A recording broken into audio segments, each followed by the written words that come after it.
aman. Jadi kalau dihadirkan oleh Allah baik berupa kesedihan, kesusahan, kesengsaraan, sakit dan sebagainya, atau sebaliknya dikasih kesenangan, dikasih kebahagiaan, dapat rezeki yang berlimpah dan sebagainya, apa yang harus kita lakukan? Allah menjawab di kalimat tadi, ahsan muamalah. Aku akan menilai orang itu, perbuatannya itu akan menjadi cahaya buat jiwanya kalau dia mampu apa namanya ya, dengan perjuangan yang terbaik pada dirinya. Perjuangan yang terbaik itu seperti apa? Mujahadah yang terbaik bagi dirinya. Ketika dia dikasih sesuatu yang tidak menyenangkan, maka dia akan olah yang tidak menyenangkan itu menjadi sesuatu yang menyenangkan. Gimana caranya? Saya contohkan ya Bu ya, yang tidak menyenangkan kok bisa jadi menyenangkan. Kita bertimpa sakit awal atau musibah yang lain yang berat ya. Kemudian ketika kita tahu bahwa itu datangnya dari Allah, itu kan sesuatu yang dikehendaki. Buruk baik itu sesuatu yang dikehendaki oleh Allah. Cuma nanti diridhoi nggak perbuatan tersebut. Nah, bagaimana supaya Allah itu ridho dengan apa yang terjadi pada diri kita? Nah, menyakitkan atau sesuatu yang meresahkan. Pertama terima dulu. Baik yang buruk tadi terima dulu. Setelah diterima, kemudian dihadapi dengan kesabaran sambil memohon pertolongan Allah. Ya Allah, ini apa maksudnya, ini hikmah apa? Ini pasti ada sesuatu yang baik buat saya. Pasti ada apa. Tidak mungkin Allah menghadirkan tanpa ada tujuan. Begitu. Jadi harus bisa menjawab. Artinya menjawabnya ini Bu yang terpenting.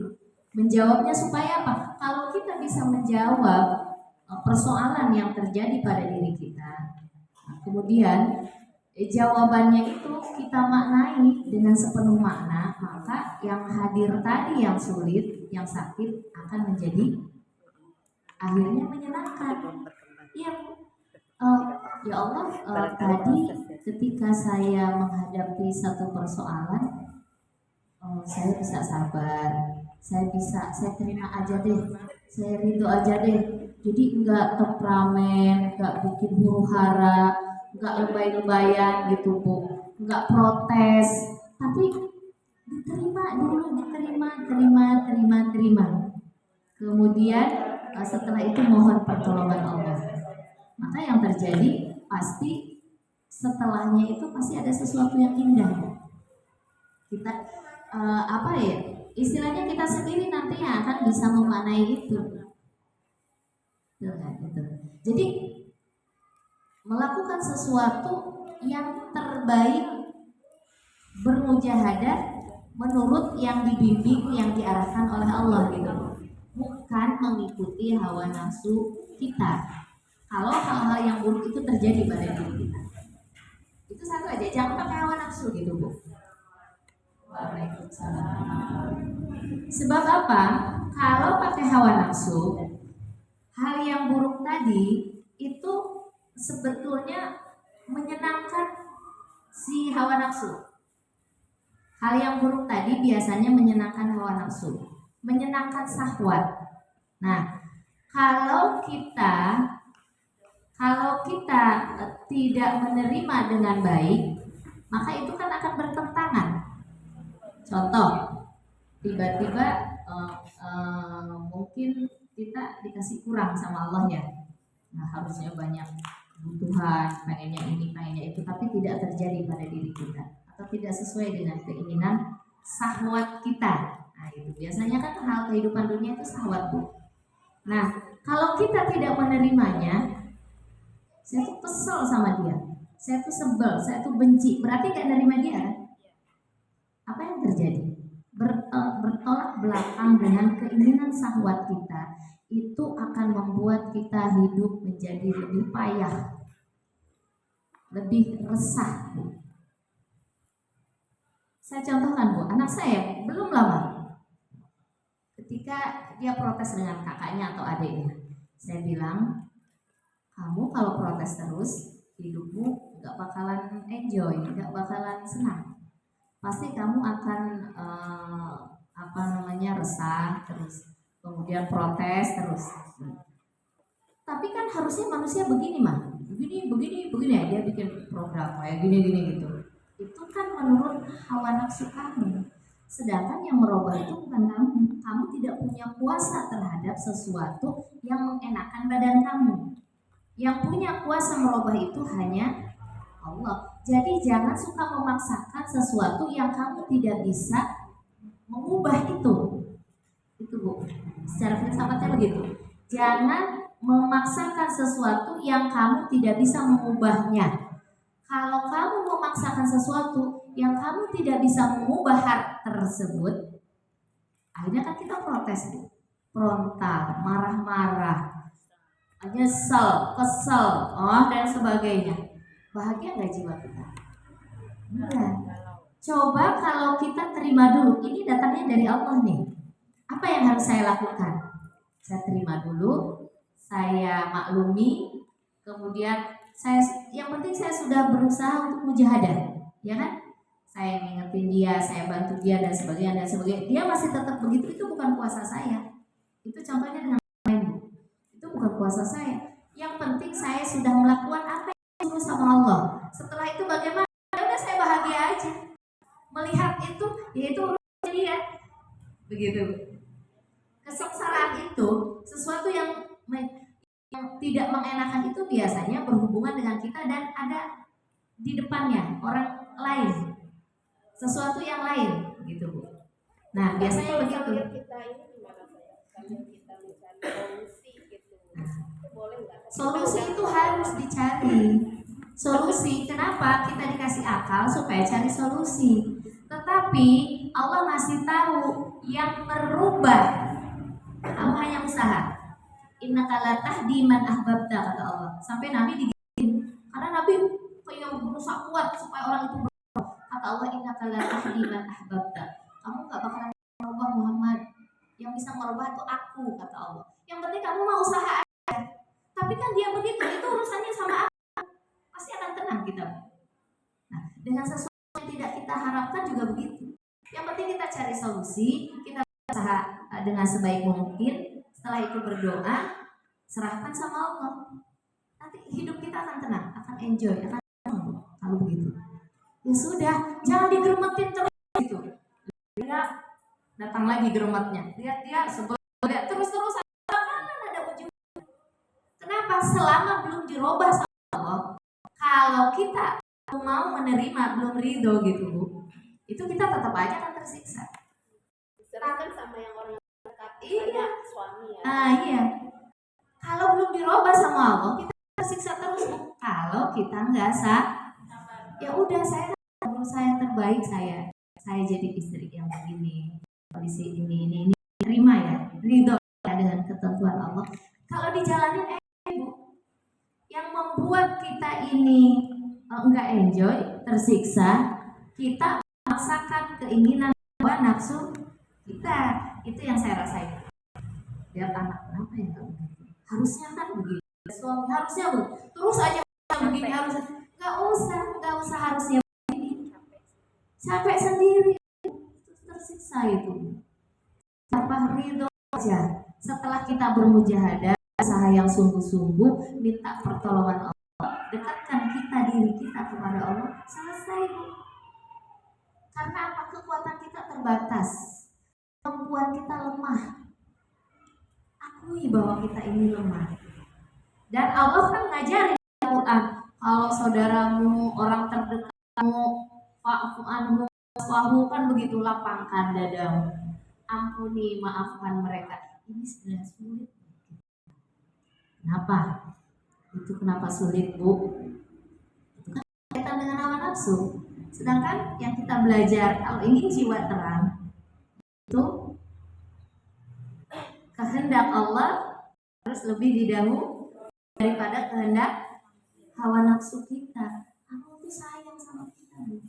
Kita masuk surga supaya dapat naungan Allah, supaya hidup kita bercahaya nanti menjadi siratal mustaqim yang kita minta sehari berapa kali. Itu supaya kita tenang. sikapi yang baik bagaimana? Allah udah ngasih tahu, la in syakartum la azidanakum. Kalau kamu bersyukur kepadaku, aku tambah nikmatku. Ketika kita dikasih karunia Allah, kita dikasih sehat, kemudian kita pakai untuk ibadah Allah, kita pakai untuk ngaji, kita pakai untuk berbakti pada suami, orang dan sebagainya, berarti bersyukur. Itu nanti yang akan terjadi pertama adalah kondisi kita senang. Itu satu, jiwanya senang, jiwanya tenang. Itu akan dikasih rizki oleh Allah kalau kita mensyukuri nikmat-nikmat yang Allah kasih. Jiwanya tenang. Kalau sudah jiwanya tenang, Ibu, kata dokter 75% kesehatan seorang itu dari ketenangan. Pasti badan insya Allah akan sehat. Tenang, badannya sehat. Itu emang jaminan Allah bagi orang yang suka mensyukuri nikmat Allah. Dapat duit nih. Karena kalau rezeki itu konotasinya uang ya. Padahal rezeki itu bukan duit doang, banyak gitu ya. Kita lihat duit dulu gitu ya. Allah kelebihan 2 juta gitu. Allah, seringkah kita mengatakan begini, ya Allah yang kau ridhoi, mohon yang kau ridhoi apa yang harus aku lakukan dalam ini. Coba bertanya begitu. Kalau aku dapat ini dari apa gitu. Nanti akan ada bimbingan Allah, Bu. Ini buat ini buat ini buat ini. Jadi tenang dapat itu. Kenapa? Pertama kita bimbingan kan ketenangan jadinya. Karena kita ingin mensyukuri nikmat Allah tadi. Karena kita tahu kelemahan kita, kebutuhan kita, kefakiran kita nggak ngerti ini mau diapain nih. Apa yang lebih tahu? Kata Allah, la in syakartum, orang yang bersyukur, dia tidak akan mampu bersyukur dengan kemampuan dirinya. Dia bisa bersyukur dengan syukur yang sebenarnya kalau ada bimbingan Allah bersyukur. Jadi apa yang terjadi nanti? Uang itu tidak akan melenceng, tidak akan mencelek, enggak gitu. Yang enggak penting nanti akan yang bermanfaat, yang penting. Kesini buat infak kita mudah, buat nolong kita mudah, buat bayar anak kita senang. Kadang-kadang kita punya duit, baru punya duit diminta anak, diminta ini buat akhirnya manyun aja. Kenapa tuh? Cukup sih cukup, cuma manyun, nggak tenang hati. Bisa aja udah capek-capek sebulan, hari pagi siang sore kontak terus manyun aja setelah itu. Kayaknya senang ya Bu ya. Ada senang, ada senang. Ketika kita pergunakan sesuai dengan arahan Allah, pasti senang Bu. Ya Allah, alhamdulillah, ini udah cukup. Ya Allah, nikmatmu luar biasa. Begitu. Coba, ini cukup, ujungnya manyun. Memuji Allah, ada. Itu artinya kalau manyun, saya kok manyun lah ibu-ibu lah ya, udah megang duit, dikasih duit 4 juta habis gitu kan, bayar ini. Kalau orang yang kata Allah syakartum la azidanakum wa la in kafartum, kalau dia kufur nikmat itu pasti manyun. Itu udah jelas pasti manyun. Nah, kenapa? Karena ketika kita lakukan sesuatu kita nggak paham. Biasanya begitu. Kita kalau punya uang ini dikeluarkan untuk apa? Ketika uang itu dikeluarkan untuk bayar cicilan motor itu untuk apa? Kita harus ingat, oh untuk sekolah, nilainya ibadah enggak Bu? Oh untuk ke pengajian, ibadah enggak? Oh untuk belanja, ibadah enggak? Kan buat masak, ada maknanya di dalamnya. Nanti kita pasti untuk menjadi orang yang kufur nikmat itu sekali. Kalau kita ngerti apa yang kita lakukan, keluar, tenang enggak, nyantai enggak Bu itu keluar uang walaupun banyak? Pasti santai. Oh iya kan buat jajan. Ngasih zakat artinya ngasih infak kan ke anak, ibadah bukan? Berarti bernilai apa yang kita keluarkan kan? Oh ya alhamdulillah. Jadi senang tuh hati, manyun nggak Bu? Enggak. Buat cicilan bayar kontrakan rumah, alhamdulillah ya Allah kami bisa beribadah, bisa ini. Ya Allah ada orang yang masih susah buat ini. Gitu terus kan? Berarti berimajinasi kan akal kita. Itu keluar dari mana orang yang bersyukur itu? Karena keluar dari kolbu yang bening. Jadi akan kita kembalikan ke kolbu dan ke jiwa. Ketika si akal ini berpikir yang jernih, si kolbu berpikir yang jernih, si akal akan menguatkan. Si akal kuat kenapa? Karena belajar. Gitu Bu. Saya ngeluarin ini habis, nggak apa-apa. Allah Maha Kaya. Nanti Allah akan datangkan di tempat yang tidak disangka-sangka. Kembali ke At-Talaq ayat 6 ya Bu. Ayat berapa Bu? Ayat 2 dan 3 ya. Wa may yattaqillaha yaj'al makhraja. Ya Allah, aku pas-pasan habis ini. Tapi aku syukur alhamdulillah. Setelah itu yang penting aku tawakal, nanti kalau ada kebutuhan lagi pasti akan dicukupi oleh Allah. Coba Bu Nabi Ibrahim selalu mengatakan begini, ya Allah, Engkau tidak pernah mengecewakan aku ya Allah. Saya itu yang itu Bu, kata-kata slogannya Nabi Ibrahim itu. Ya Allah, Engkau tidak pernah mengecewakan aku. Jadi apapun yang terjadi, kalau seandainya saya kecewa, itu dari saya bukan dari Allah. Begitu. Cara mensikapi musibah maupun nikmat itu bagaimana kita mensikapinya. Kalau bersyukur kepada Allah, maka akan nikmat akhirnya. Walaupun yang di depan kita nggak ada apa-apa, udah habis saja gitu. Tapi nikmat. Kalaupun ada banyak. Tapi kalau kita nggak mensyukuri nikmat Allah, yang ada adalah kalau nggak bersyukur segala macam ada, apa yang akan terjadi? Itu Allah udah ngasih tahu. Wala in kafartum inna adabi lasyadid. Kalau engkau tidak mensyukuri, menutupi nikmat Allah, tidak mempergunakan sesuai dengan keinginan dan kehendak Allah, maksudnya Bu, maka datang lihat masalah yang akan datang. Duit sih ada, kendaraan ada, motor ada, apa ada, semua ada. Kan ada hidupnya, tautannya Bu. Itu berarti enggak mensyukuri nikmat Allah, kufur nikmat. Orang yang syukur nikmat itu berarti sesuai dengan apa allazi khalaqal mauta wal hayata liyabluwakum ayyukum ahsanu amala. Dia berbuat yang terbaik sebaik-baik mungkin menurut petunjuk Allah. Nanti kalau orang mengikuti sebaik-baik petunjuk Allah, hadirnya adalah ketika di dunia dia mendapatkan surga. Rabbana atina fid dunya hasanah. Apa itu maksudnya Bu? Rabbana atina fid dunya hasanah. Kebahagiaan kebaikan di dunia, kebahagiaan kebaikan di dunia itu apa Bu?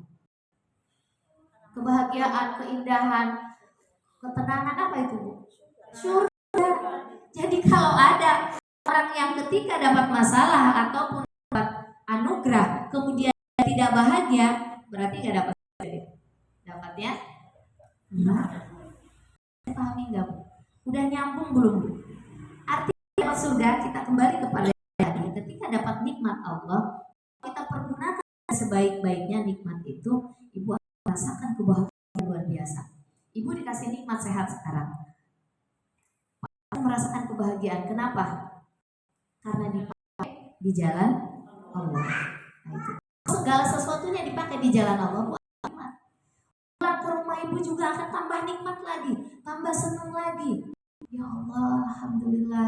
Nanti di ya Allah, alhamdulillah aku bisa ngerjain ini. Ya Allah, aku bisa sholat. Ya Allah, aku bisa zikir. Ya Allah, aku bisa ini, bisa ini, bisa ini. Dimaknai segala sesuatu yang kita lakukan dengan apa yang dikehendaki oleh Allah, itu hasilnya akan nikmat. Itulah surga yang sesungguhnya ketika di dunia. Jadi benar kata para ulama yang kemarin saya sebutkan, jannatin tajri min tahtiha anhar, surga yang mengalir di bawahnya air, ya. Di atasnya itu hikmah Bu. Surga yang tadi adalah surga nanti, tapi hikmahnya adalah surga yang sekarang. Air itu diharapkan adalah pengetahuan tentang kehidupan kita. Pengetahuan, orang yang memiliki pengetahuan tentang memaknai hidupnya, pasti dia akan bahagia. Ketika dia minum orang yang mengerti makna minum, dia akan bahagia. Alhamdulillah ya Allah. Coba kalau yang nggak ngerti makna, minum aja udah nggak ada maknanya. Makan aja nggak ada maknanya. Padahal kan kata Allah, wala taqfu ma laisa laka bihi ilm. Janganlah kalian melakukan sesuatu tanpa memiliki ilmunya. Sampai minum pun kita harus punya ilmunya, Ibu. Pegang ini tuh kita harus punya ilmunya. Pegang pulpen harus punya ilmunya. Kenapa? Kenapa ya pulpen ini ada tutupnya? Berarti ini tutup tidak sia-sia. Kita perhatikan ya, kalau nggak ada tutupnya ini cepat kering. Nanti coret sana coret sini. Terbiasa berarti ini tutup, Masya Allah. Baru lihat tutupnya aja kita udah memuji. Ini yang enteng, mirip-mirip. Gimana tentang yang besar diri kita? Sesuatu makna yang besar itu sesuatu yang ada pada diri kita, Bu. Ini yang kecil. Tapi kalau kita bisa memaknai yang kecil, insya Allah kita bertahap bisa memaknai yang besar. Kalau yang kecil aja nggak bisa memaknai, gimana yang besar, Bu? Nah, kalau orang bisa bahagia itu kalau dia menemukan isi dari makna. Itu orang bahagia. Contoh, apa? Ini ada botol ya, Bu ya. Botol sama-sama botol bekas aqua. Kemudian ada botol ini harganya 2 juta, yang aqua A. Yang aqua B harganya cuma 5.000. Apa yang menentukan membedakan botol ini? Isi, artinya makna, Bu. Kita sama dikasih oleh Allah badan ini. Dikasih jilbab, mungkin kalau mau seragaman ntar kita lihat seragaman. Tapi apa yang membedakan antara si A dengan si B? Kualitasnya, cahaya kolbunya, cahaya di jiwanya. Apa itu, Bu? Isinya di dalam sini. Jadi kalau seorang mampu memaknai sesuatu sesuai dengan yang dikehendaki oleh Allah, itu orang yang bahagia. Jadi surga itu ibaratnya air itu pengetahuan. Kemudian surga itu bukan hanya di sana, di alam akhirat, tapi surga pun ketika kita di dunia. Maka doanya kan Robbana atina fid dunya hasanah. Ya Allah, karuniakanlah surga ketika di dunia. Begitu. Ketika di dunia karuniakan surga ya Allah buat kami. Wa fil akhirati hasanah. Dan ya Allah berikanlah karunia surga nanti ketika di akhirat. Ibu, kalau emang surga itu hanya di akhirat saja, betapa sengsara kita di dunia. Dan kalau ada orang mengatakan nggak apa-apalah sengsara di dunia, yang penting di akhirat senang. Emang ada yang begitu kata para ulama? Nggak ada. Orang yang di dunianya senang, di akhiratnya dia akan senang. Nggak ada. Maksudnya secara jiwa ya, secara perasaan. Saya contohkan begini. Paham? Jadi orang di akhiratnya surga, di dunianya pasti dia juga surga. Bisa paham nggak? Bukan neraka. Coba ibu lihat ada orang susah, kemudian dia bersungut-sungut aja di dunia, kemudian dia nggak ridho ya, kemudian nggak nerima dengan ketentuan sesuatu yang tidak menyenangkan ketika di dunia. Kan kata Allah, orang yang akan dipanggil oleh Allah menjadi orang yang diridhoi itu ketika dia ridho dengan ketentuan Allah kan. Dia sabar, orang sabar itu Bu, gerasa gerusu enggak? Orang ikhlas itu protes enggak? Enggak. Orang sabar, orang ikhlas, orang yang ridho itu kan orangnya tenang ya Bu ya. Betul enggak? Kalem. Apakah kalemnya dia itu enggak ada masalah? Ada banyak. Ujiannya lebih besar daripada yang gerasa gerusu. Berarti dia sudah mendapatkan surga ketika di dunia. Dia hadapi dengan ketenangan, dihadapi dengan kesabaran, dihadapi ini anugerah Allah di dunia ini.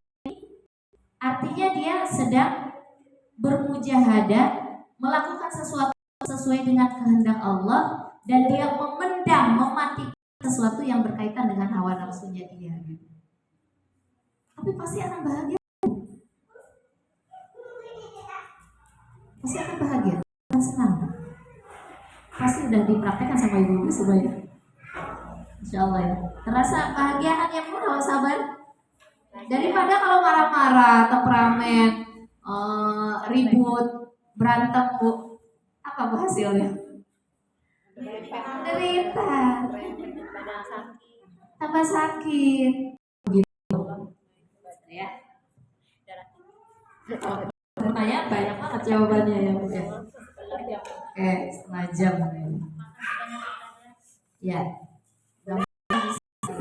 Boleh nambah nggak Bu? Ya boleh. Saya kan tadi udah ngasih waktu, silakan mau bertanya nanti baru lanjut. Mohon maaf.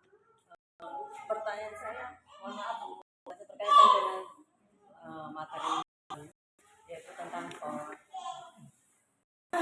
Yang pertama, menurut Ustazah waktu itu, mi'raj kita sebagai manusia dengan Allah adalah melalui sholat. Ya. Dan paling dekat dengan Allah pada saat sujud. Nah, pada saat sujud itulah kita perlu yang khusyuk sehingga buat cahaya seperti itu ya. Iya. Saran dari itu akan mencari dalam jiwa kita dan akan implikasinya dalam kehidupan. Akan kelihatan orang yang sujudnya bagus. Kemudian pada saat sujud tersebut Ustazah itu menyampaikan, mohon maaf saya tahu ini bahwa yang kita selama membaca Robial selama ini satu hanya 3 kali kan membaca. Ustazah ke kita ternyata itu hanya yang paling sedikit. Berarti yang terbanyak itu ketika sholat itu 14 kali paling banyak Rasulullah, sedangnya itu 7 kali. Kalau sendiri mampu nggak terhitung. Dirinya Rasulullah itu 3 juz lebih, sujudnya hampir sama, rukunya hampir sama. Berarti rukuk juga boleh sama dengan boleh. Kita memuji Allah, semakin banyak posisi kita melakukan gerakan-gerakan sholat, semakin kayaknya makin terang buat kita. Nanti akan ada makna-makna itu kan sebagian kita saya sampaikan. Itu makin lama, makin banyak, makin mencahayai jiwa kita. Kenapa sih sholat gitu? Ibu pertanyaan sudah? Apa masih? Lanjut. Nanti akan ada ya. Kemudian kan kita perlu khusus. Iya. Kita berusaha untuk apa yang Ibu sampaikan, tapi sampai saat ini kok saya masih tiap ingin khusus masih ada seliweran yang gimana sih caranya gitu. Untuk itu mohon gimana caranya supaya ya saya khusus ya. Untuk yang alat tuh. Kemudian saya punya pinggang Ustazah waktu itu lihat ya, kalau saya mengangkat sedikit berat biasanya efek ke pinggang saya. Untuk kita tiket saya waktu itu ikut bantu menata apa ini karpet dan sebagainya sehingga efeknya agak lama Ustazah. Nah Ustazah waktu itu mengingatkan saya ibu harus ini, tapi sampai rumah kok lupa apa yang harus dibaca ya. Apa yang harus dibaca karena itu tadi saya pinggang kemudian kadang-kadang lutut juga ya, karena faktor itu saja ya. Jadi mohon Ustazah untuk mengingatkan saya apa yang harus saya baca supaya penyakit saya tersebut teratasi. Iya. Terima kasih Ustazah. Assalamualaikum warahmatullahi wabarakatuh. Waalaikumsalam warahmatullahi wabarakatuh. Yang udah dulu ya. Yang khusus itu soal banget, saya juga belum. Kalau lagi sakit, Ibu, penyakit masalah itu datang dari dosa-dosa kita. Dosa. Kalau dosa itu diapain? Ditaubatin, diistighfarin. Ya Allah, jadi kalau lagi sakit Ibu lutut, banyak istighfar aja. Ya Allah, astagfirullahaladzim, wa atubu ilaih. Ya Allah, astagfirullahaladzim, wa atubu ilaih. dimasukkan ke dalam relung jiwa kita bahwa kita pasti berbuat salah, berbuat dosa. Ya Allah, ampuni aku ya Allah. Kalau ingin kesembuhan, minta kesembuhan di situ. Ya Allah, astagfirullahaladzim. Jadi bukan aduh ini gimana sih, nggak usah gitu. Istighfar aja yang banyak. Taubat kepada Allah.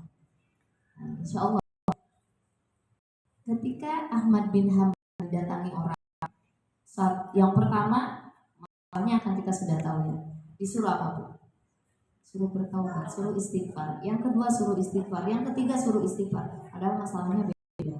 Istrinya bingung.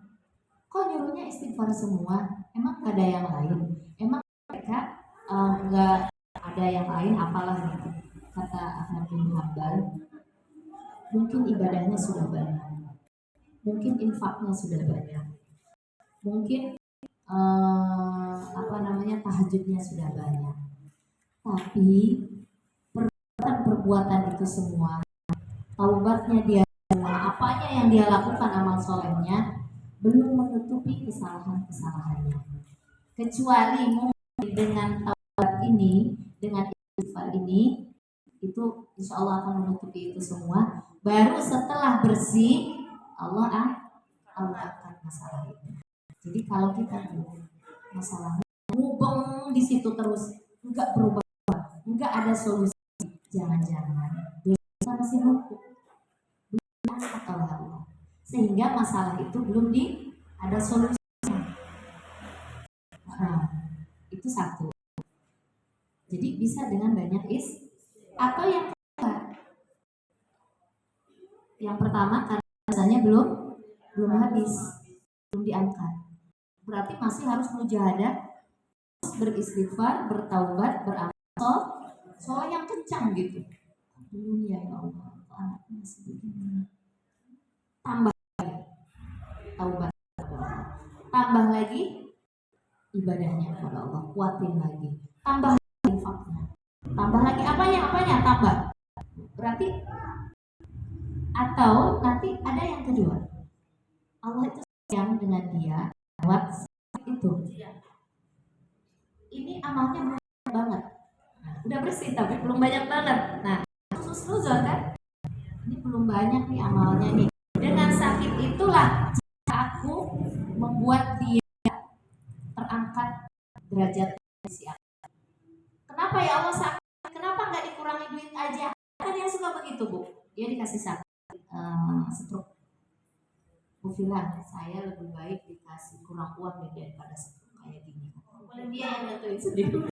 Saya bilang begini Bu, yang tahu porsi ibu itu diangkat derajatnya oleh Allah, dihapuskan dosa-dosanya oleh Allah itu Allah yang lebih tahu kita.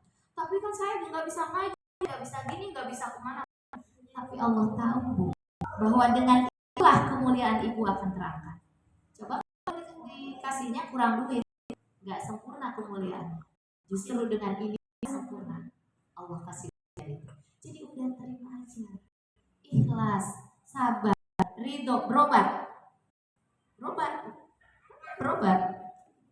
Gitu ya. Ya udahlah, kalau saya sering dong datang ke sini ngasih tahu saya. Sering-sering dong. Seperti itu Bu. Jadi kadang Allah ingin mengangkat derajat kita. Allah sayang sama kita. Jadi kalau lagi sambil istighfar Bu, kita kan nggak tahu apa yang terjadi pada diri kita itu. Apakah dosa kita masih numpuk? Allah ingin mengangkat derajat kita. Udah itu aja. Kan jadi senang ya. Dua-duanya baik ya. Dua-duanya jadi bagus kan. Coba kalau nggak pikir ke sana. Aku ini udah rajin tahajud, udah rajin masih sakit aja. Aduh, kayaknya kita itu tuh diri ini bersih dong kalau gitu. Ya kan begitu. Iya. Udah lakukan apa yang kata Allah ya. Kalau dapat ujian sabar. Kemudian berbuat sesuatu itu rohnya perbuatan kita itu ikhlas. Allah itu buat mencahayai jiwa kita. Kalau jiwanya bercahaya itu tenang, dapat dari surga nanti. Kemudian yang khusus ya, Ibu udah senyum, saya senang. Berarti udah. Nanti kalau ada di sini apa ngapain lagi terus ganti. Kemarin pinggang, sekarang dengkul. Bersih insya Allah, mulia di sisi Allah ya. Yang selanjutnya, husu ya. Husu ini adalah pertanyaan setiap orang, bukan saya doang dan bukan ibu doang. Dan husu itu adalah ibadah yang paling sulit dan paling berat di dunia ini. Tuh. Paling sulit, paling berat. Nah, yang terpenting ketika kita sholat itu tidak keluar dari 3. Pertama, di dalam sholat harus ada hadir Allah di dalam qalbi kita. Hadir. Makanya kan disebut dalam Al-Quran wa aqimis sholata lidzikri. Dan dirikanlah sholat untuk mengingat aku. Mengingat aku. Jadi kalau sholat ibu sholatnya lama, dekal-dekul, ingat kemana-mana, tapi nggak ingat Allah, nanti Allah akan abaikan kita. Itu sholat nggak berefek kalau nggak ingat. Jadi yang pertama harus ingat sama Allah. Saya mau menghadap Allah. Kalau menurut yang kemarin kita pelajari, sholat adalah mi'raj yang mukmin. Kenapa? Karena ketika sholat kita sedang mematikan hawa nafsu kita. Ketika sholat adalah situasi yang paling kondusif, yang paling baik ketika kita mematikan hawa nafsu kita. Kan kata Allah jangan ingat dunia, jangan ingat makhluk, yang diingat siapa? Berarti kita sedang mematikan hawa nafsu kita kan. Sampai kadang-kadang kita pengen lirik kanan, boleh nggak Bu? Nggak boleh. Kenapa? Sedang mengikuti arahan Allah, kita takut. Itulah ciri orang bertakwa, Bu. Nah, jadi ketika sholat mengingat Allah, maka yang lain jangan diingat. Nah, saya kemarin, kenapa kita ingat? Karena ketika sholat bukan kolbu yang dihadirkan Tuhan, tapi pikiran. Nah, ini membantu kita langkahnya khusyuk mengingat Allah. Coba hadirkan kolbu kita. Jangan langsung salih pada Allahu Akbar. Enggak ada permohonan pertolongan sama Allah, enggak ada rendahan di depan Allah, enggak ada merasa butuh sama Allah. Kalau enggak ada seperti itu, sulit Bu dapatnya khusyuk. Ada kerendahan kita tuh, ya Allah, saya ini mau sholat, sulit ya Bu ya. Maka para ulama mengajarkan, Rasulullah juga mengajarkan, ya Allah aku mohon kepadamu dibimbing untuk dapat sholat yang khusyuk ya Allah. Dan aku memohon kepadamu dijaga sholat yang tidak khusyuk. Rendahkan diri kita di hadapan Allah. Datangkan rasa bahwa kita itu butuh sama Allah. Butuh sekali sama Allah ketika sholat. Butuh minta dibimbing khusyuk. Nah, ketika kita sudah ingat tuh kepada Allah, kan ya, saya niat sholat zuhur 4 rakaat karena Allah. Saya bilang apa Bu? Konsep Allah itu artinya segala sesuatunya atas kehendak, bukan kehendak hawa nafsu. Nah berarti kalau hawa nafsu itu biasanya kan ingat dapur, ingat duit, ingat ini, ingat kerjaan dan sebagainya. Coba itu berusaha dikesampingkan dulu. Yang ingat Allahnya. Di situ Allah yang besar, disitulah Allah yang maha menolong, disitulah Allah yang maha memberikan segala-galanya. Pokoknya agungkan Allah seagung-agungnya ketika sholat. Berimajinasi dengan pengetahuan kita. Itu tuh fungsi pengetahuan itu di situ. Orang bodoh bisa nggak ngerti nih. Tapi kalau kita mengetahui, karena apa? Karena dibimbing dengan cahaya. Cahaya itu iman kita, ilmunya dari Al-Quran. Kita belajar wa aqimis sholata lidzikri. Ingat. Kenapa? Kalau ingat, Allah akan ingat kepada kita. Nah, kalau udah ingat Allah kepada kita di dalam sholat itu nikmat. Ya, karena Allah hadir di sini di dalam kita. Tapi kalau enggak, ibu mikir kemana aja. Tapi dalam ingat kita kepada Allah, nanti godaan itu emang akan datang, Bu. Setan itu kan kayak ular kan kepalanya bercokol. sedikit kita nggak ingat langsung. Iya, kembali lagi ingat kepada Allah. Saya pun belum sholat, tapi yakin, Bu, semakin kita meningkatkan keberserahan diri kita kepada Allah, kemampuan kita kepada Allah, bahwa kita sangat butuh kepada Allah, nanti sholatnya akan dibimbing setiap dari waktu ke waktu akan dibimbing terus. Kita tuh butuh bimbingan, dibimbing terus. Ya, nggak bisa 100% langsung total, aduh enak banget kalau gitu. Nah, gitu. Nah, kemudian apalagi dari sholat itu, tadi kan zikir. Yang kedua, dalam sholat itu ada yang masih ingat nggak dulu pelajarannya?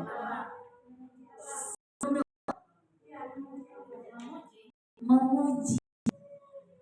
Dalam sholat kita memuji dulu ya, Bu ya, baru doa terakhir. Dalam sholat itu ketika kita Allahu Akbar, itu kan mengagungkan Allah ya, Bu ya. Mengagungkan itu memuji bukan? Allah Maha Besar, Allah Maha Hebat. Makanya di sini tuh cahaya itu bersinar di sini, nanti terbes ke dalam jiwa kita. Kenapa? Karena ketika Allah Akbar, Engkau Maha Besar, Engkau Maha segalanya, masalahku ini kecil ya Allah. Kita nih lagi banyak masalah nih, Bu ya. Itu lagi banyak masalah. Kalau lagi nggak ada banyak masalah, apalagi ya, Bu ya, seakan-akan nggak ada lah, pokoknya Allah aja gitu. Ketika begini, Allah, masalah ini kecil bagimu ya Allah, tidak ada apa-apa. Kalau Engkau ini pokoknya Engkau Maha segala-galanya, kan bersinar. Di sini tuh ada sinar, ada cahaya. Kemudian Allah, ketika pengagungan selesai, apa yang kita baca? Enggak, Allahu Akbar. Itu apa yang kita baca? Pengagungan kan, memuji kan, Bu. Allahu Akbar kabiro walhamdulillahi kasiro, Allah yang maha besar, kemudian segala puji bagi Allah dan yang banyak. Memuji Allah dengan pujian yang banyak. Kan di sini tuh kalau dalam kehidupan itu ibaratnya seperti pernyataan. Kalau kita mau melakukan suatu pekerjaan yang diminta oleh seseorang, bikin perjanjian, nah itu sedang melakukan suatu pernyataan kepada Allah. Apa namanya? Perjanjian kan? Allahu Akbar kabiro walhamdulillahi kasiro, dengan pujian yang banyak. Wa subhanallahi bukrata wa asila. Kita bikin perjanjian. Dan kami memujimu pagi dan sore, petang. Kenapa pagi petang? Kalau kita benar-benar perkataan kita memuji Allah di pagi hari, berzikir, sholat, kemudian melakukan sesuatu, memohon dulu kepada Allah. Ya Allah, saya ini pagi ini melakukan apa yang mau boleh, apa yang mau tidak boleh. Itu artinya begitu, Bu, bikin perjanjian kepada Allah. Pagi-pagi itu bikin pernyataan kepada Allah. Nah, ketika kita bikin pernyataan seperti itu dan memohon, dibedakan mana yang saya lakukan, mana yang saya lakukan. Nah, itu berarti kita sedang membuat perjanjian kan kepada Allah. Kemudian apa yang terjadi? Rota pagi-pagi nanti akan Allah bimbing sampai sore hari. Itu pasti ada efeknya, Bu. Dan saya sudah praktekkan. Itu akan dibimbing lagi sampai sore. Maka bukrot artinya bimbing Allah itu, zikir kita itu bukan hanya pagi doang. Ketika setelah pagi masuklah waktu duha, itu bimbing Allah mudah kita untuk beribadah, melakukan salat duha. Mudah bagi Allah membimbing kita untuk kita bisa berzikir. Kan kalau dulu bisa sholat, bisa zikir, senang banget ya, Bu ya, tenang ya. Tapi ada kadang-kadang sibuk, waktu dan sebagainya, akhirnya kita malas. Berarti bimbingan Allah mungkin lepas itu. Apa diawali paginya tadi tidak berzikir kepada Allah. Wasabbihuhu bukratan wa asila. Kalian itu bertasbih kepada Allah, ingat kepada Allah, puji Allah ketika pagi hari. Mungkin kita sholat subuh doang, habis sholat udah langsung aja lari kabur. Nah, akhirnya apa? Melakukan ibadah selanjutnya dari duha sampai menjelang zuhur, sampai menjelang asar, kok kayaknya banyak yang terlewatkan, manfaatnya kurang. Mungkin malah jalan-jalan aja kemana yang nggak jelas. Mungkin ya Bu ya. Kadang-kadang punya pengajian nggak ngaji. Ternyata, aduh kenapa? Itu kita itu harus introspeksi di situ. Padahal kita bikin pernyataan. Kata Allah wasabbihu bukratan wa asila, Al-Qur'annya ya. Wa subhanallahi bukratan wa asila, dan memuji Allah di pagi dan sore hari. Sore hari ini kita perlu untuk berzikir kepada Allah. Untuk apa? Supaya nanti ketika memasuki malam hari sampai ke pagi lagi itu dalam bimbingan Allah. Itu sebetulnya Bu dari ketika kita iftitah itu. Inni wajjahtu wajhiya lillazi fataras samawati. Wajahku saya hadapkan kepada segala perbuatan kita bukan karena hawa nafsu kita. Itu maksudnya wajah itu. Artinya kita segala sesuatu itu sesuai dengan wajahnya Allah gitu. Allah kan selalu memantau, melihat kita pun di setiap waktu keadaan. Sesuatu yang kita lakukan sesuai dengan wajahnya Allah, bukan wajahnya kita. Itu kembali lagi kepada segala sesuatu kita mematikan hawa nafsu. Hawa nafsu kita itu maksudnya yang ada adalah kehendak Allah gitu yang ada. Nah itu jadi ketika doa iftitahnya Bu kita itu bagus, mengerti, memahami, itu pintu masuk kita khusyuk. Ketika kita tahu bahwa kita sedang memuji Allah. Kebanyakan manusia dia nggak ngerti bahwa dia sedang memuji Allah. Allahu Akbar kabir walhamdulillahi katsir wa subhanallahi wa ta'ala. Itu apa? Nggak ngerti, pokoknya hafal aja, dibaca aja. Kebanyakan begitu. Dia nggak ngerti bahwa dirinya sedang memuji Allah. Dan dibalik makna memuji itu luar biasa dalamnya. Tapi kalau kita mengerti, wah itu akan mencahayai kolbu kita, jiwa kita.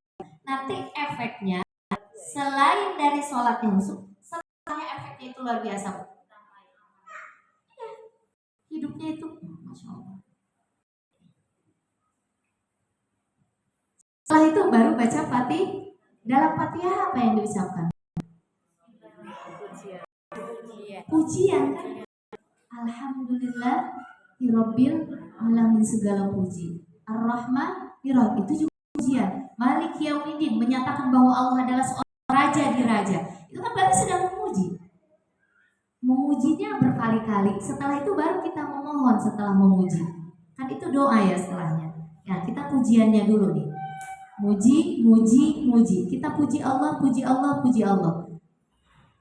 Kemudian ketika kita takbir, ganti posisi akan memuji lagi ya. Setelah kita baca surat pendek. Allahu Akbar.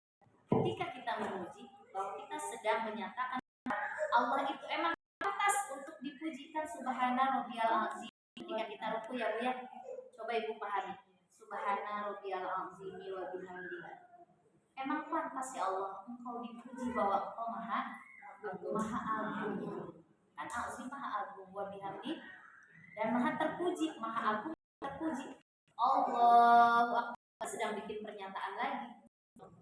Sami Allah, ya Allah Engkau dengar pujian tadi ketika aku ruku. Maka ketika ruku Bu jangan cepat-cepat. Kita kadang ruku enggak, yang penting selesai 3 kali. Kadang-kadang enggak 3 kali, 2 kali. Allahu Akbar, seperti hamidah. Masya Allah, itu khusyuk Bu. Jadi setiap gerakannya ada tumani, dan dipahami dan dimengerti. Khusyuk loh. Coba. Kemudian setelah berdiri sami Allahu liman hamidah. Itu puji Allah lagi. Rabbana walakal hamdu. itu bagimu. Memuji lagi nggak? Ya Robbana, pujian itu bagimu. Mil samawati yang melingkupi, yang menguasai, yang mengetahui, yang segala-galanya di 7 lapis langit dan 7 lapis. Kalau di situ Bu, saya kalau lagi ada masalah, ya Allah, Engkau membuat langit, mengatur langit 7 lapis langit. Itu saya lihat di internet planet-planet yang luar biasa itu, bumi itu nggak ada apa-apanya. Masalah nggak ada apa-apanya di hadapanmu, ya Allah. Saya puji aja Allah gitu di situ. Mil'us samawati wa mil'ul ardi wa mil'u ma syi'ta min syai'in ba'd. Dan dia meliputi segala sesuatu yang ada di semuanya gitu. Coba seluruh gitu. Kemudian baru kita Allah Akbar. Ketika tangan ini begini Bu, Allah itu cahayanya kata para ulama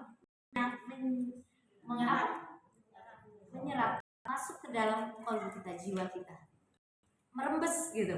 Tapi itu yang memaknai, yang dihadirkan Allah di dalam jiwanya ketika sholat, di dalam kalbunya.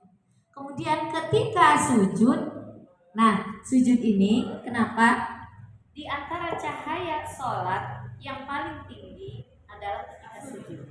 Karena ketika sujud seorang hamba itu sedang menyerahkan segala-galanya, bahwa dirinya tidak punya kemampuan apa-apa di hadapan Allah. Dia mengakui jati dirinya, mengetahui bahwa dia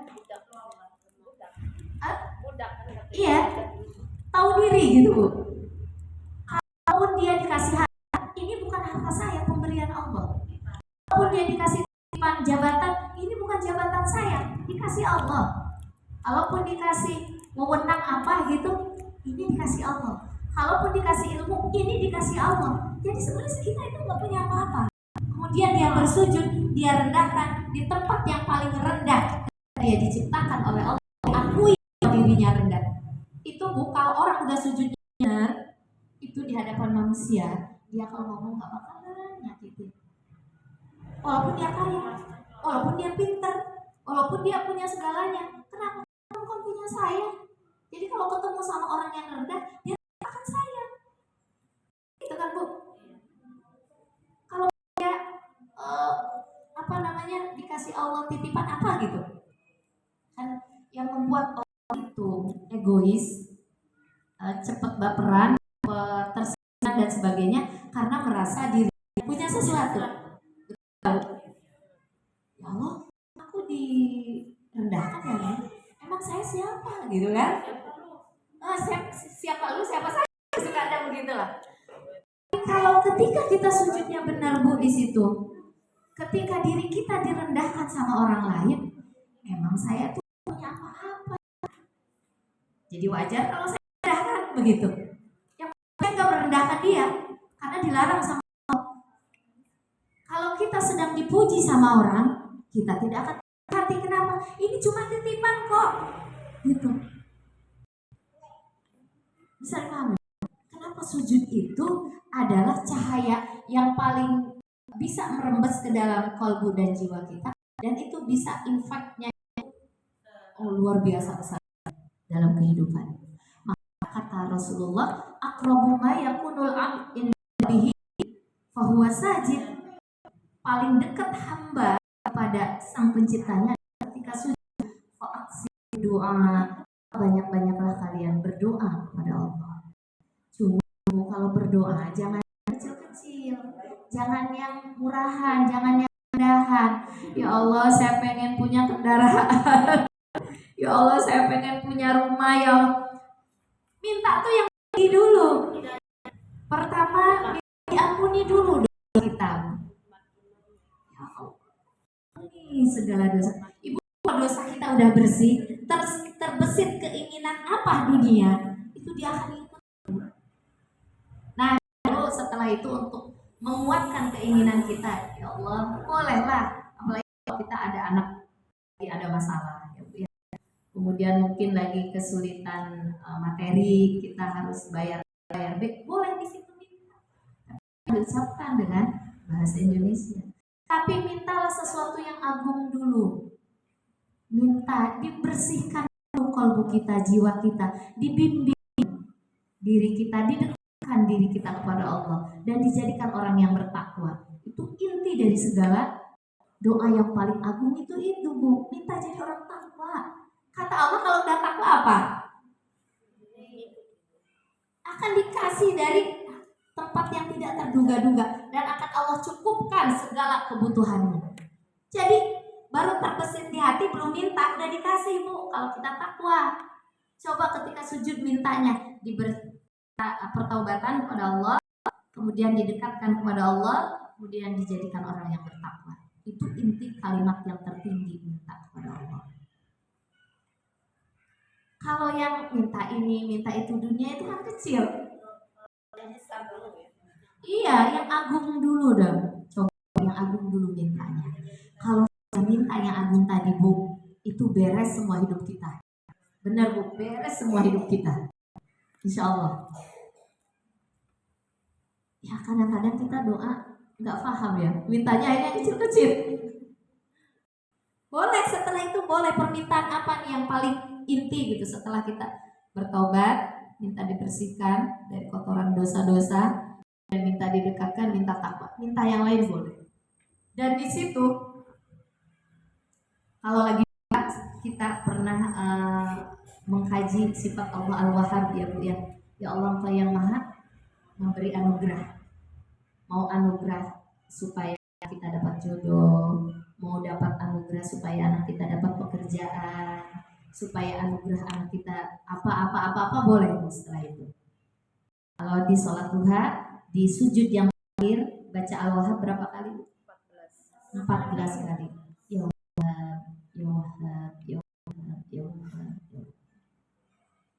Setiap habis sholat fardu ini Rabbana la tuzigh qulubana ba'da idh hadaitana wa hab lana min ladunka rahmah innaka antal wahhab. Insyaallah diri kita tidak akan terpeleset, tidak akan menyimpang jauh dari Allah, dan insyaallah anak-anak kita tidak akan menyimpang, cucu anak cucu kita juga insyaallah tidak akan menyimpang kalau mendawamkan itu.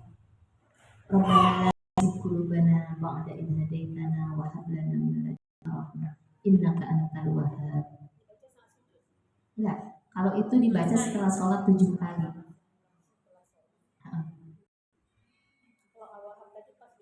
Pas duha itu 14 kali. Ibu butuh apa? Minta itu. Engkau yang pemberi anugerah, pemberi karunia apa minta? Minta saja. Insya Allah terkabul. Lakukan dawamkan itu. Nah, itu jadi ketika sujud di situ adalah kondisi seseorang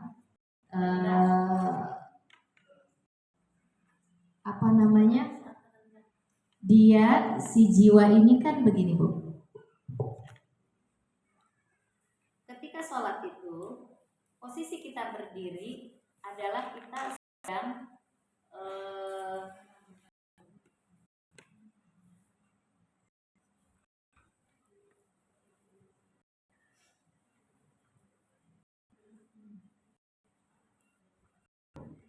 sedang bergerak.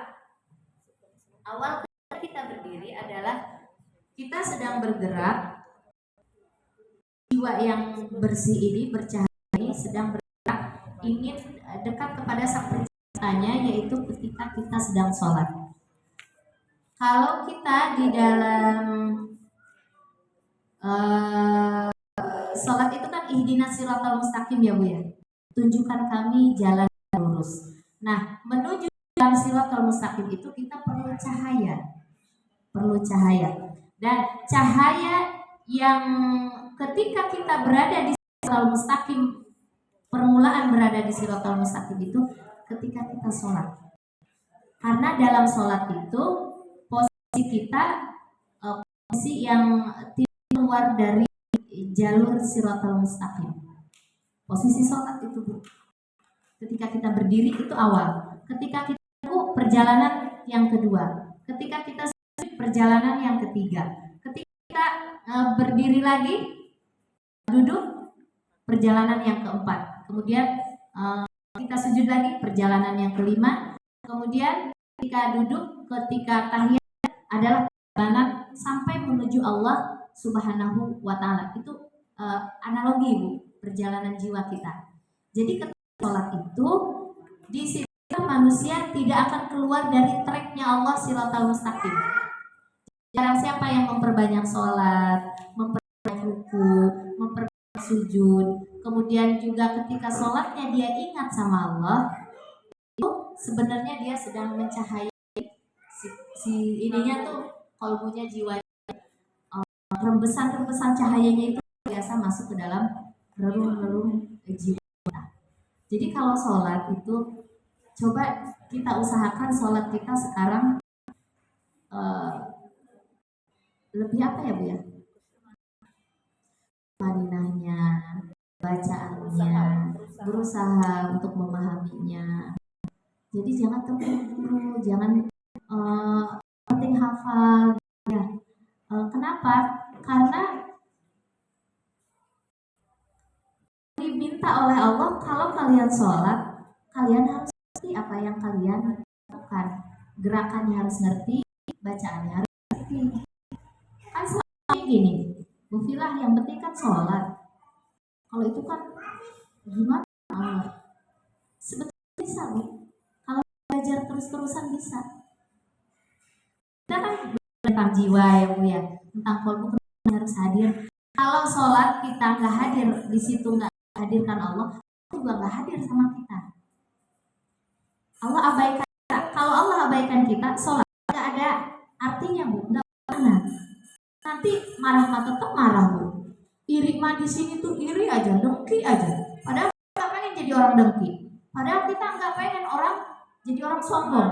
Tapi kok sombong aja. Padahal kita nggak pengen jadi orang tapi pelit aja. Kenapa? Karena Allah tidak membimbing dia. Kenapa? Ketika Allah mengamalkan dia, ya jalan sendiri aja. Sholat ya udah, setelah sholat udah, nggak ada apa-apa.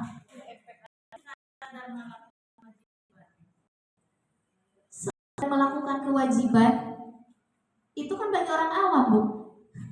Kewajiban itu orang awam. Nah kita berbicara di sini orang awam lagi Bu. Kita harus masuk ke orang-orang arifin. Kalau udah berbicara pengetahuan tentang sholat yang sekarang kita lakukan, itu bukan orang awam lagi Bu. Bukan hanya sekedar kewajiban. Harus ada makna, harus mengerti, harus. Nah yang terakhir dalam sholat adalah doa. Nah di dalam sholat itu yang doa itu yang pertama dalam Al-Fatihah, yaitu ihdinas siratal mustaqim, ya Allah tunjukkan kami jalan yang. Ibu tahu apa yang diminta siratal mustaqim? Apa ya? Ya, kata Allah begini, kamu sholat harus ngerti apa yang kamu lakukan, yang kamu pujikan kamu harus ngerti, kamu minta kamu juga harus ngerti. Maksudnya kita ngerti kan yang kita minta. Yang kemarin kita bahas tentang jiwa. Kenapa jiwa itu harus punya nur cahaya supaya kita meniti siratal mustaqim. Siratal mustaqim itulah yang kita minta setiap waktu. Gitu kan? Iya, udah jam berapa?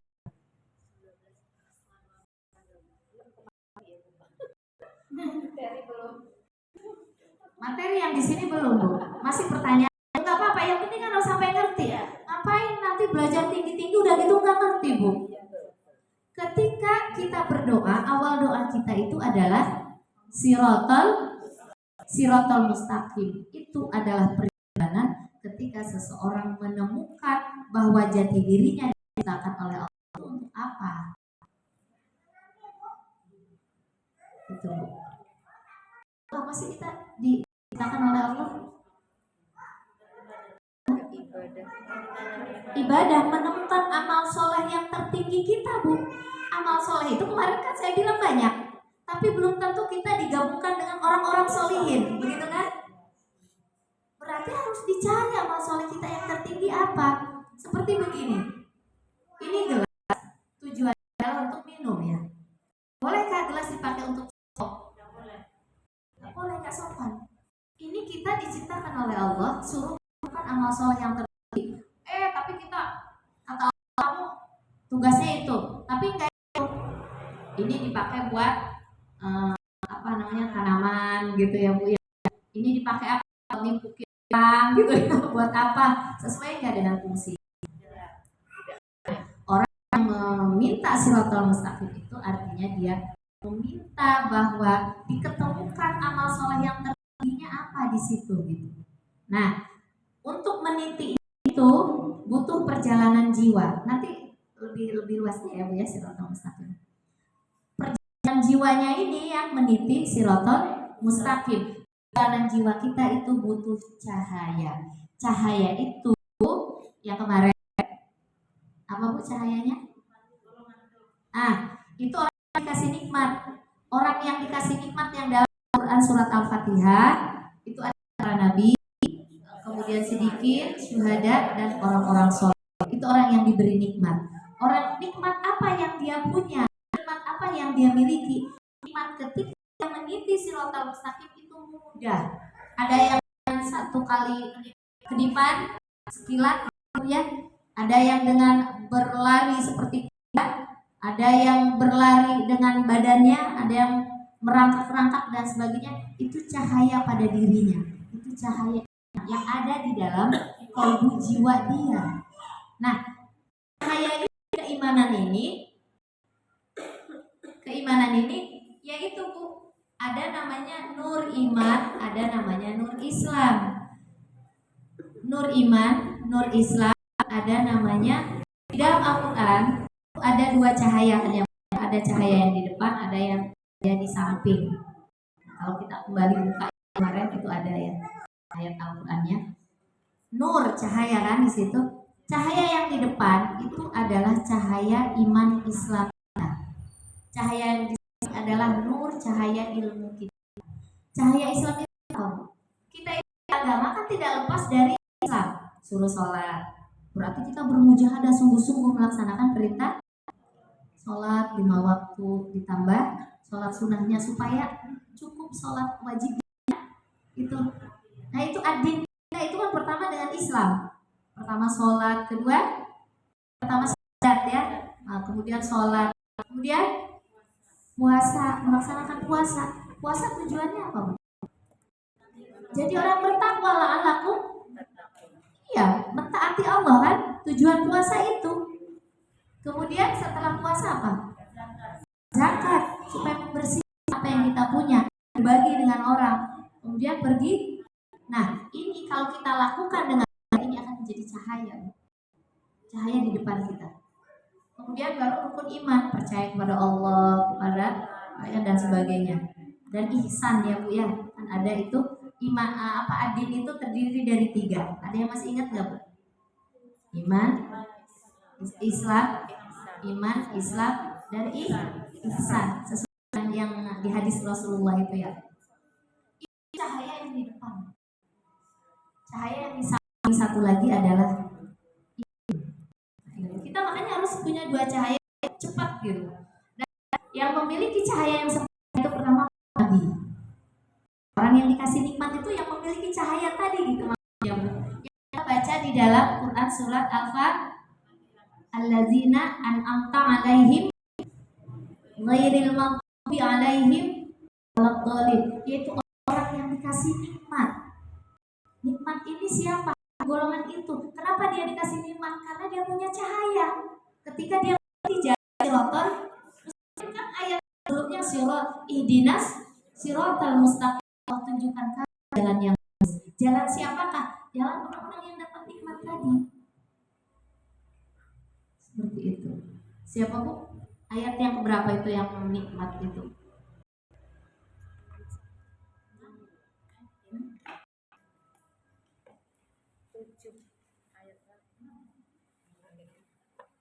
Kama alladzina an'amallahu 'alaihim minan nabiyyina was-siddiqina wasyuhada'i was-shalihin.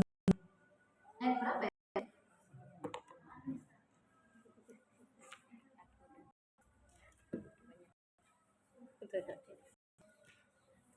Nanti ya kita lihat lagi ya. Ini sudah azan, kita cukupkan dulu sampai sini. Semoga ini bisa membekali kita untuk sholatnya tambah lebih baik lagi. Kalau indikasi seorang sholatnya itu berkualitas baik, insya Allah dalam kehidupannya juga akan baik. Dari saya sekian, semoga ini jadi ilmu yang bermanfaat, kemudian Allah ridho dengan apa yang saya sampaikan, dan Allah juga ridho dengan apa yang kita sampaikan, supaya mendapatkan karunia ilmu yang bermanfaat. Kita jadikan orang-orang yang didekatkan oleh Allah dan dijadikan orang yang bertakwa. Tanamkan terus bukti di doa. Jadi dengan tadi insya Allah Allah mengabulkannya ya. Karena sesuatu itu ala bisa karena biasa. Dan jadikan itu di mindset pikiran dan hati kita. Ya Allah, dekatkan kita. Ya Allah, jadikan hamba orang bertakwa ya Allah. Saya cukup sekian. Wabillahi taufiq wal hidayah. Wassalamualaikum warahmatullahi wabarakatuh.